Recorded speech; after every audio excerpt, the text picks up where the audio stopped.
జై గణేశ జై జై గణపతి ఓం గణపతి జై జై గణపతి అని అనుకుంటా 9 రాత్రులు బొజ్జ గణపయ్యకు పూజలు చేస్తారు భక్తులు. భక్తి శ్రద్ధలతోని నిష్టగా కొలుసుకుంటారు. అటెంక డప్పు సప్పుళ్లతోని డీజే దరువులతోని ఊరేగించుకుంటూ పోయి గంగమ్మ ఒడికి చేరుస్తారు. అసలు ఈ ముచ్చట ఎందుకంటే నిమజ్జనానికి టైం దగ్గర పడుతుంది కాబట్టి ఈ ముచ్చటోసారి చూడుర్రి.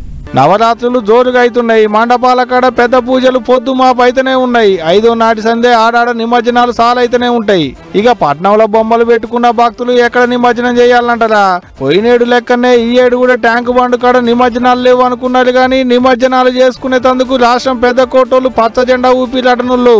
కెమికల్స్ తోని తయారు చేసిన బొమ్మల్ని నీళ్ళల్లేస్తే నీళ్లు ఖరాబ్ అయితే ఈ ఏడు కూడా హుస్సేన్ సాగర్ లో బొమ్మలు వేయొద్దని ఒక ఆయన హైకోర్టులో పిటిషన్ వేస్తే మరి అండ్లేయకుంటే ఎండ్లేయాలనో నువ్వే చెప్పు అని కోర్టు సార్లు అడిగిలాట. అట్ట ఏం కాదు, హుస్సేన్ సాగర్ లో బొమ్మలను నిమజ్జనం చేసుకోవచ్చని తీర్పునిచ్చిరట కోర్టు సార్లు. ఇంకేముంది, ఈ ముచ్చటలిక కాగానే పట్నంలో ఉన్న గణనాథుని భక్తులు ములిసి ముప్పందం అవుతున్నారు. ఇక ఇది 28 ట్యాంకు బండు బంద్ అని, ఎటువంటి నిమజ్జనాలు లేవు అని, ఇటుకెళ్ళ బొమ్మలే రావద్దని ట్యాంకు బండు నిండా పట్నం మున్సిపాలిటీ వాళ్ళు బ్యానర్లు కట్టిర్రు. పోలీసు వాళ్ళు బందోబస్తులు పెట్టిర్రు. ఎవరు ఇటు దిక్కు రావద్దని ఖైరతాబాద్ కెంచి అంబేద్కర్ బొమ్మ దానక, విద్యానగర్ కెంచి ఎన్టీఆర్ గార్డెన్ దానక, లక్డీ కపూల్ కెంచి సెక్రటేరియట్ దానక, సికింద్రాబాద్ కెంచి రాణిగంజ్ మీదంగా ఇందిరా పార్క్ దానక ఇట్లా అన్ని తొవ్వలు బంద్ పెట్టిర్రు.